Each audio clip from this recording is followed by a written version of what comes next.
In a lecture at the University of Cambridge, Dr. Sirka told a worried audience that scientists have few answers for them. Since the mass coronal ejection of 2012, the strength of the Earth's magnetic field has increased by a factor of 50,000. This has resulted in huge disturbances in radio and satellite communications, dangerous bands of radiation around the poles, and as we can all see from our window, an aurora borealis that never burns away. Unfortunately, we are stumped as to why this is happening, and if we cannot find an answer soon, it may change the way we live, the way we communicate, even the way we evolve, forever. Dr. Sirka went on to say, Bought you more electrolytes? Oh, new and improved citrus flavor. Thanks, Shaun.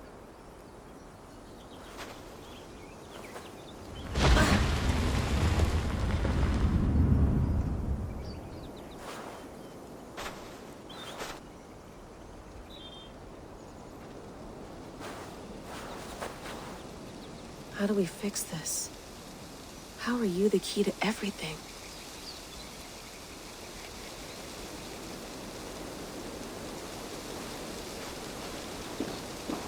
You're a long way from home, Eivor.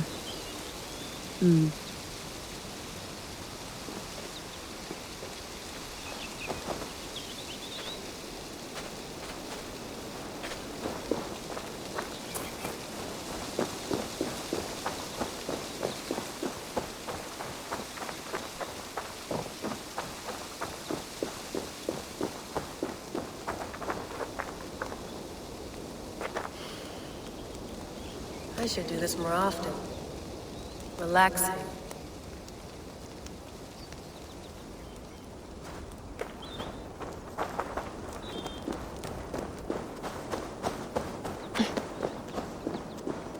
I'm not going anywhere.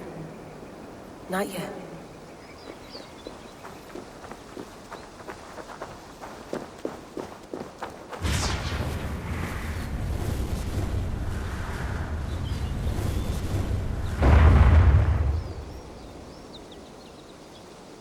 Another satellite. Damn.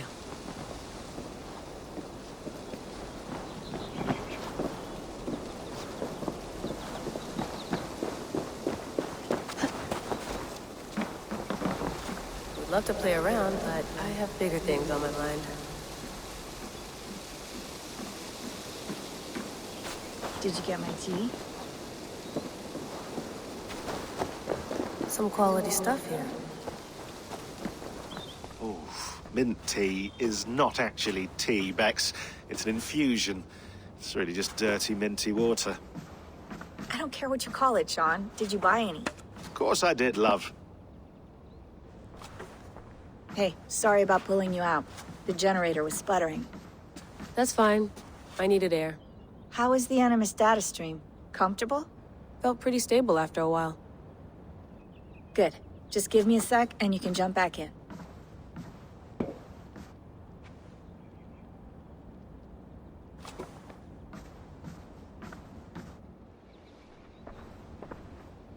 Another satellite came down. Did you see? I did. One of Abstergo's. That's good. Well, most of North America just lost its GPS service, so depends what you mean by good, really. Right. Even when we win, we lose. Okay, we're all set. Whenever you're ready, you can jump back in.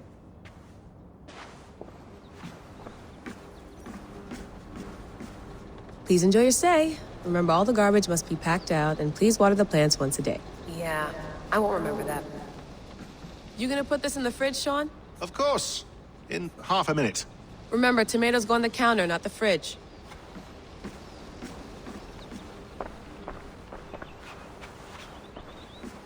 That's quite nice. Soothing. I went through hell to bring you here. It had better be worth it. Shaun has been busy.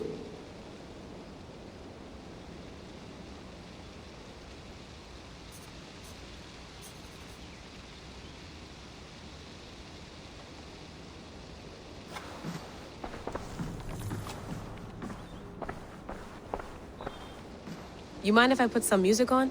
Go for it. Cool.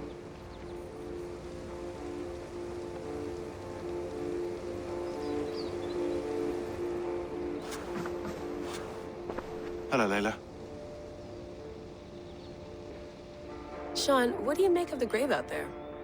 Well, it overturns a few hundred years of scholarship about the first Europeans to set foot in North America. Apart from that, it's just a bunch of muddy bones, isn't it? Can we talk about this thing on my neck for a second? Ah, the mood stabilizer. Yes. It's not harmful, is it? I mean, I feel good, but I want to make sure there's no side effects. There shouldn't be. It's only blocking outside signals, a passive effect.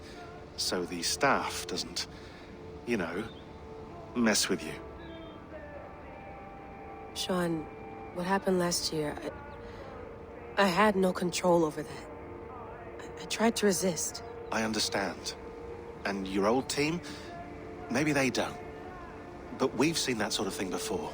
Still, if you want to work with us and get to the bottom of why the world is about to end for the second time in 8 years, then you wear that thing until we say otherwise. William's orders. I know. It's not a problem. It's just a few more weeks, yeah? Just until we figure this out. You're right. I know you're right.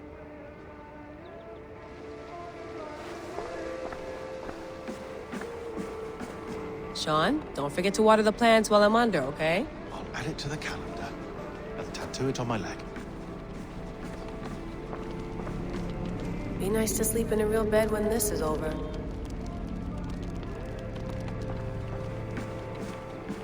Feeling okay? Better. But I'm worried that it could happen again. The two data streams. I can't promise it won't. I barely understand it myself. It felt like two minds, fighting over one brain. It hurt like a shotgun to the head. Right. There's something about this Viking's DNA sample that feels dense, noisy. Could it be the staff? Interfering somehow? How do you mean? My headaches, my temper. They started the day I got that thing. I hope you're not making excuses for, you know, your friend. Jesus, no. I'm not. Sorry. Just take it easy. And if you feel yourself slipping again, let us know. I'm trying. I really am.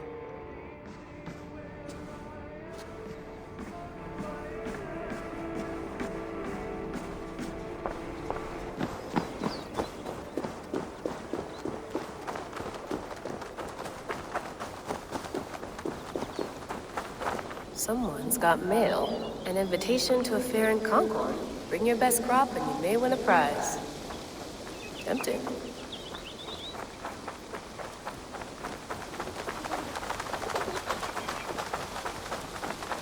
Layla, you can't run away from this.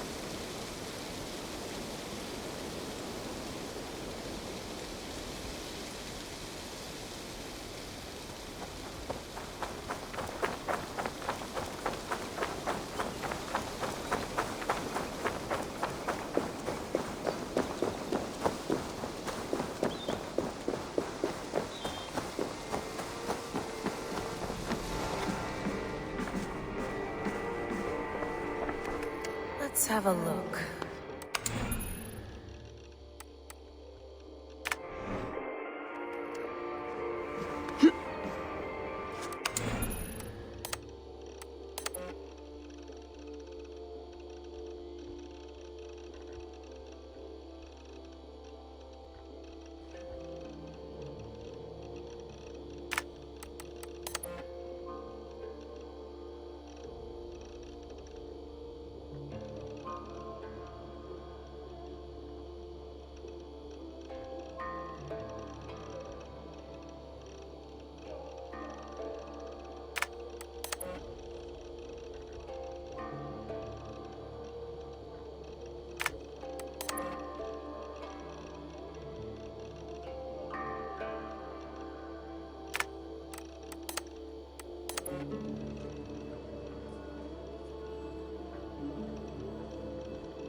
to the doom that will grip the Earth once again. Find the wolf-kissed. Find the mad one. Find me. And save us all from another death.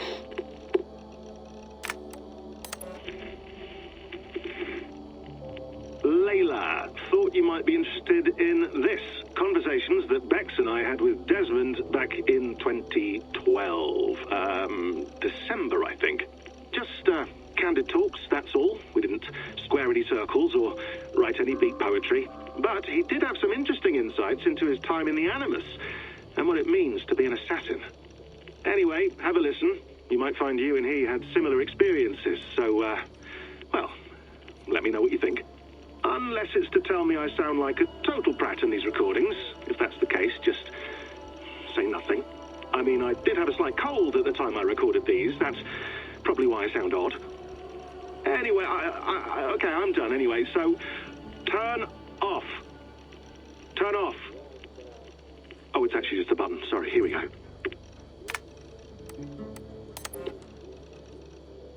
No, come on, Shaun. Turn that thing off. Oh, hold on. I like what you said there. I want to get this for posterity. Say it again, nice and loud. Seriously? Sure, come on. If nothing else, it'll give me leverage with your old man. Ah, that's your angle. Nice. What I said was, I wish I hadn't been born into the Assassins. I wish I had chosen this life. Is that good enough? Sure, but why is that? Because choice is the central idea of our creed. It underpins everything, right? It's about free will.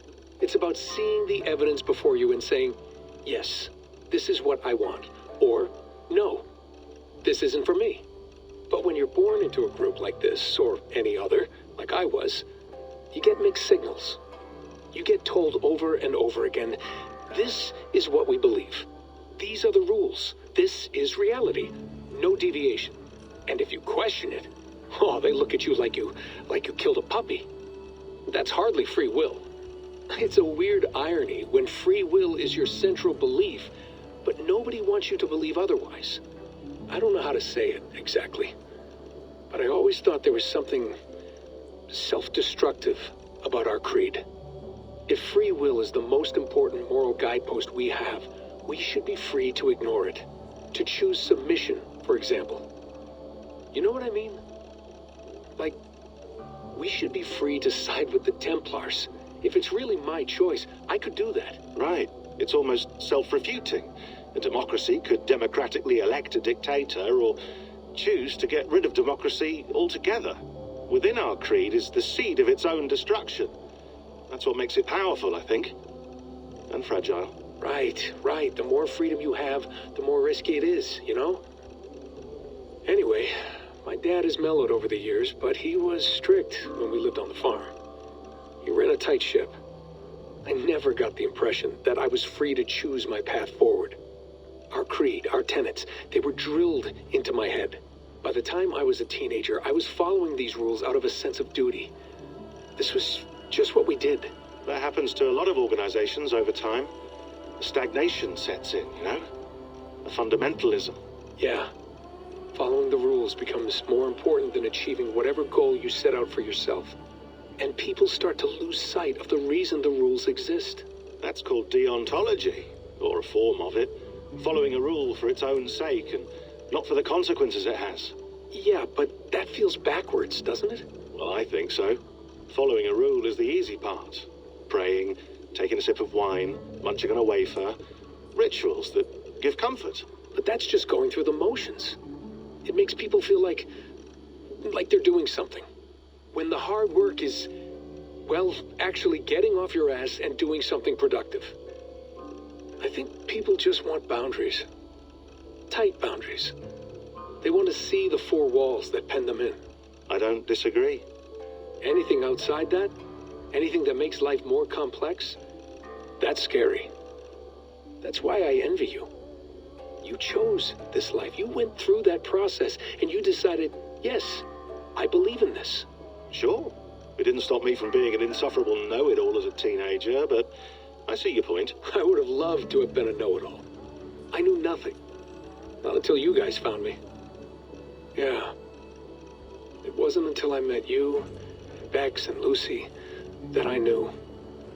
I knew I wanted to be an assassin. Oh, thanks, Des. Come here. Bring it in, bud. I don't normally like touching, but we'll make an exception now. I am not hugging you. You sure? Because I smell very nice today. Can you just turn that off? Hold on, I'll just set this here. Do you guys record everything we talk about? Not everything, but you've been using the Animus so much, I thought this was a good chance to learn some things about prolonged exposure. So I'm your guinea pig. No, my guinea pigs are all dead. The Animus was too much for them to handle. Cute. Can I ask you about the bleeding effect? Any recent flashes? Any memories resurfacing? Yeah, the usual things. Ghost images of Altair and Ezio a few times a day. Nothing intrusive, just brief moments. They pass quickly, almost without me noticing. Like a figure in the corner of my eye. Or remembering a dream from the night before. I did have one extended hallucination a few days ago. It was Ezio. He was older, around the time he left Cappadocia. He was standing on the deck of a ship, alone.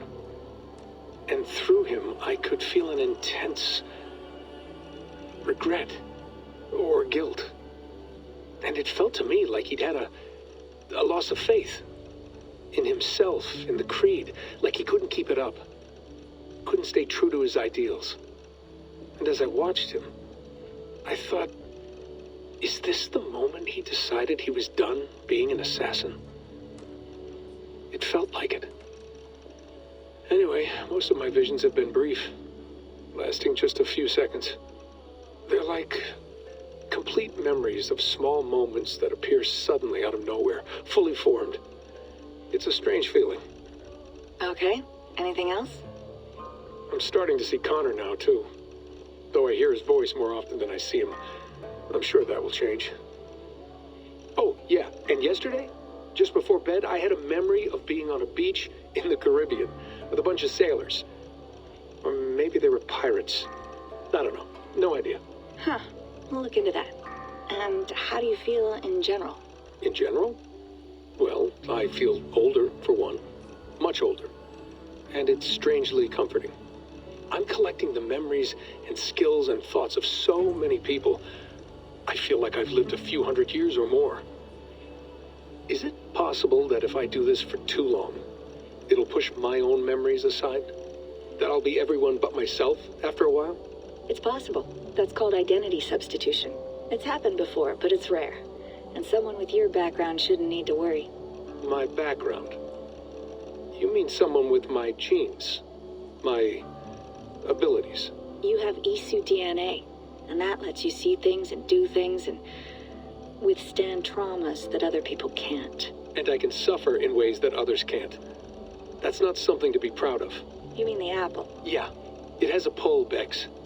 It tugs at my brain. It talks to me, teases me, drives me mad. And what I did to Lucy, God damn it. Nothing is worth the damage I did. The pain I caused. I know, but you're special. That's the point. I'm not special, Bex. I'm lucky. That's all. I understand. We're assassins. It's our creed that makes us different, not our genes, not our blood. Anyone can join us. That's true. But let's leave that aside for a second. What I want to know is, have you ever had any Isu memories resurface? Isu memories? I don't think so. I can't even begin to imagine what that would feel like. I think you'd know if you did. Maybe one day. We might be able to induce something. Jesus, let's fix the world first, okay? Before we start digging up my ancient ancestors. Deal.